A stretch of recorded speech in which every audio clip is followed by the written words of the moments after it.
Previously on Drone Wars.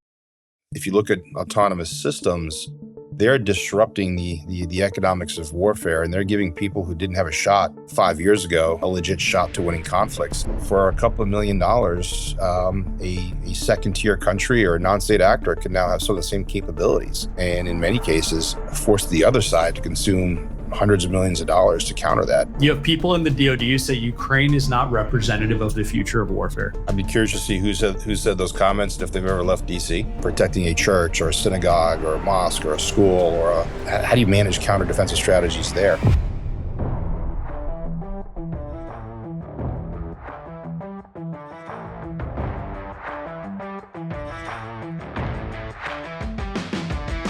Hamlet Yousef, managing partner at Irongate Capital Advisors. You're watching the Drone Wars podcast. How much of an uptick have you guys seen since the war in Ukraine? And maybe it's a little bit before that. You tell me. Yeah. To come into this space. It's easy, man. We're on our second fund right now, and for the first fund, every time we talk to a potential investor, the first 30 minutes was educating them on the importance of Cold War that we're getting into and defense tech. Like, well, what are you talking about? There's global pieces breaking out. We're good.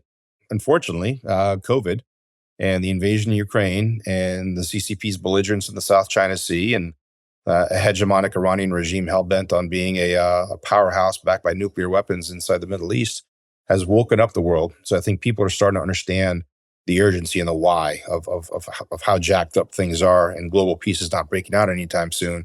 And we need to start pouring money into our own defense, our own economy and infrastructure. So that piece of it is starting to flesh itself out.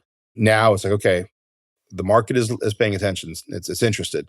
How do you do that? And this is where I think the funds and the companies and the allocators that can deliver a very succinct strategy of why this matters and how your money can be put to work to build the right companies, to provide the right services, to develop the right real estate, to develop the right manufacturing capabilities domestically.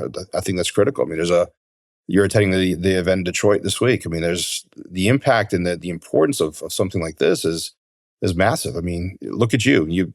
How big were you when we first met on? Well, actually, we don't know since the Citadel days, but when you first pitched us on Firestorm, how many people were you at that point? 8. We're 80 today. 80, you know? Right? Yeah. How many of the 80 are jobs inside the United States? Every single one of them. Exactly.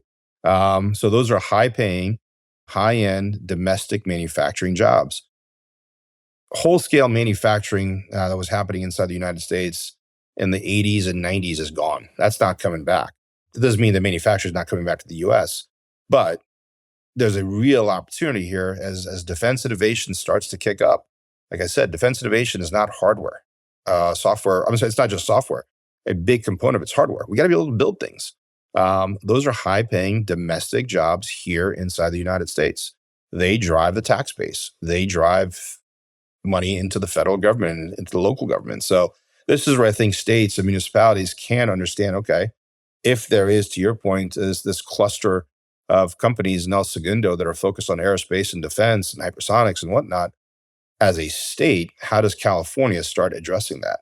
Because to your point, a lot of companies are developing the tech in California, but they're going to test it elsewhere. In some cases, they're probably going to manufacture it outside of California. And that's where I think states locally need to understand how to address that and create the right opportunities. But there's an opportunity for some significant impact locally that I think politicians need to pay attention to, not the ones in DC, but the ones at the state capitals and municipality levels. There's a huge opportunity here. And we were at a conference, Founders Fund, put it on back in 2018. We had the good fortune of having Peter Thiel as the keynote. One of the comments he had made was the future of Silicon Valley was going to change because the innovation and technology that was being developed there no longer meant that innovation was going to be something that only happened in Silicon Valley. And since then, you've seen ecosystems pop up all over the place. Yeah, I mean, it's incredible too when you take all the factors you just described, and then you have this new generation, 18-year-olds, 20-year-olds, 30-year-olds, who actually want to get into defense.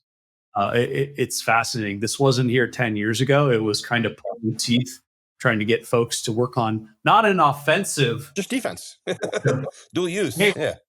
AI-powered jammer. Yeah. You know what I mean? And And it's fascinating now. Like the inbound we have, I think we had like 130 kids apply for 10 spots as interns this year. Wow. It'll be double that next year. There is something really special happening right now. Yeah.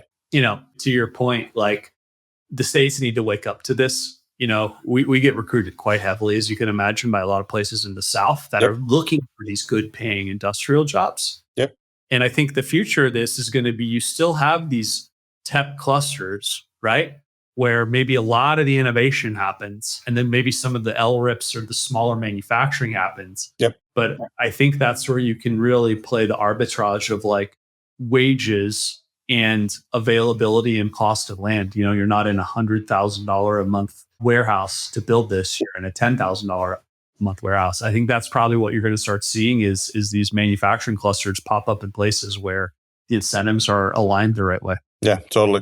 Look, it's a net positive. It's a job creator. So if California can make money off of a company who's creating IP and innovation at home, but a neighboring state is going to make money off of creating manufacturing at a significant advantage, it benefits California. It benefits everybody. So now, having said that, I think the one beauty of the American system is the 50 states that we have, capital and both human and financial is free to go where it wants, and often will go to where it's best treated.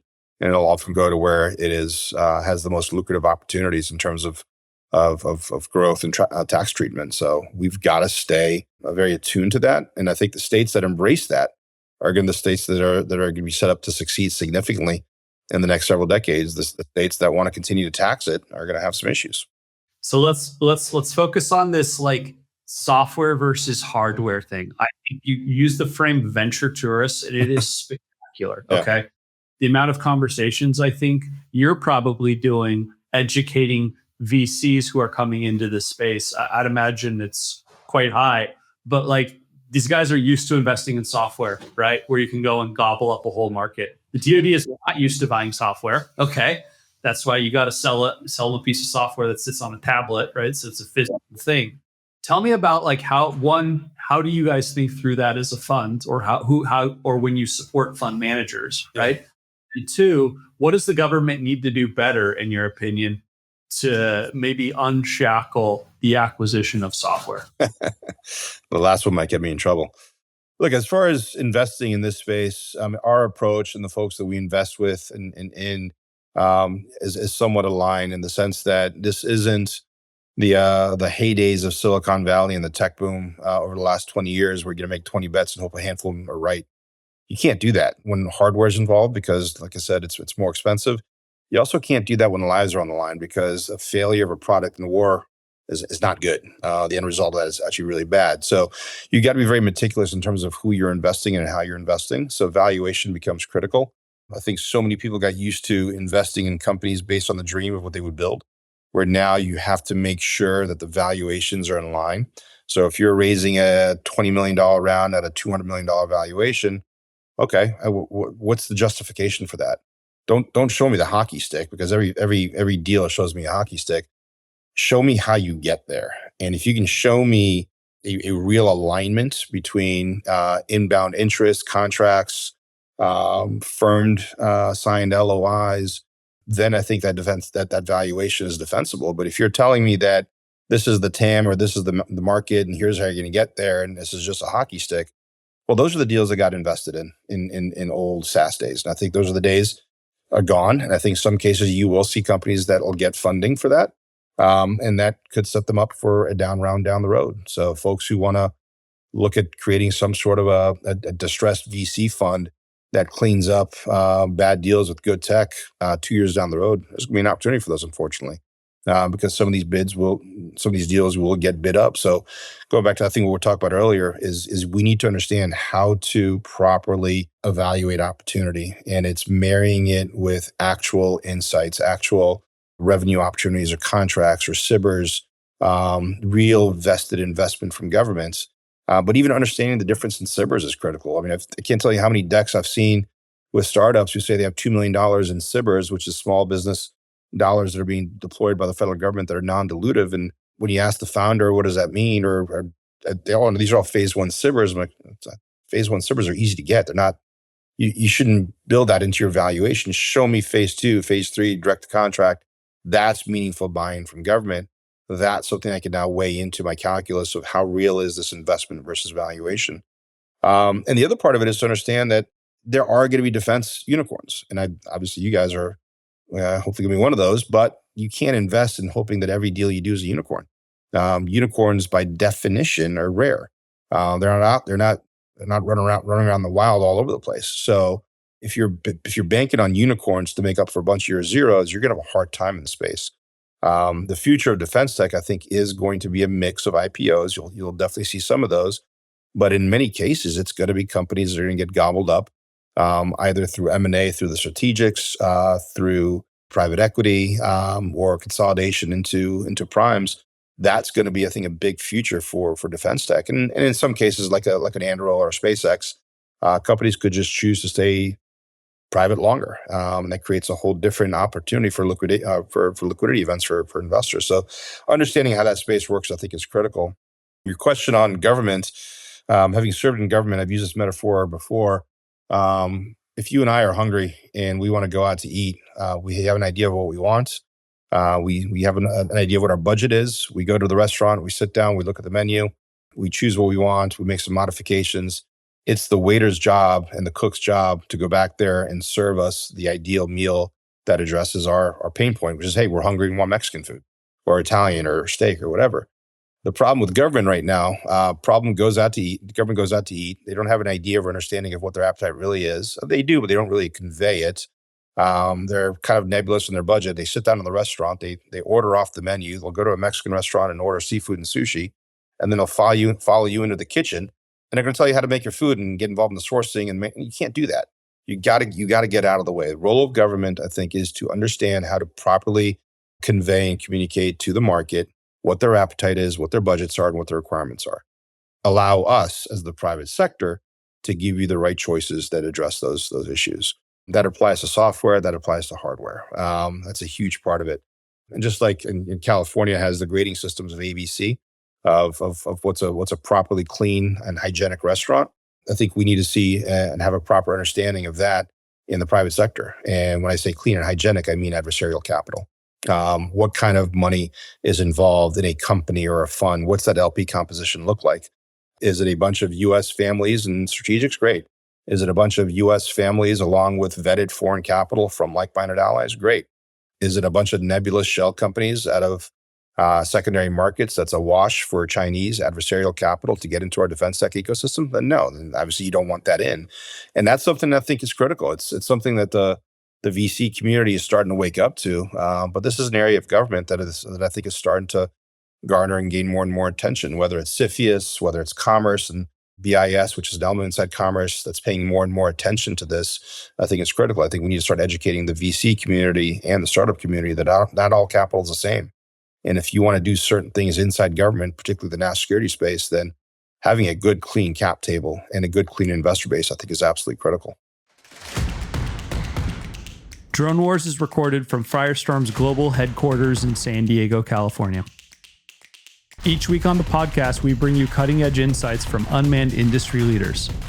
Listen as they share the breakthroughs and technologies they're working on, the hard lessons they've learned, and the bold predictions about what the next 5 to 10 years in unmanned systems and advanced manufacturing have in store for us. Enjoying the show so far? Then be sure to like and subscribe so you never miss an episode. Now back to the show.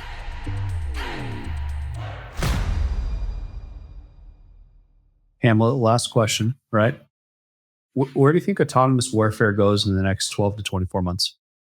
Next 20, I think you're going to see a lot of trial and error and breaking and reforming of systems. But I think you're going to see a need to understand where ethics and morality come into play, especially as compute power becomes more and more efficient. And as we start getting into the ability to compute and make processing decisions at the edge, the one issue we're going to have to address is the morality or the ethics of AI and big data aggregation analysis. And when you start putting that decision making at the edge on a weapon system, who's making the kill decision? Is it purely made based on an AI and algorithm, or is there a human being somewhere in the loop that's giving a go no go kill decision. The natural default is, well, you got to have a human in the loop.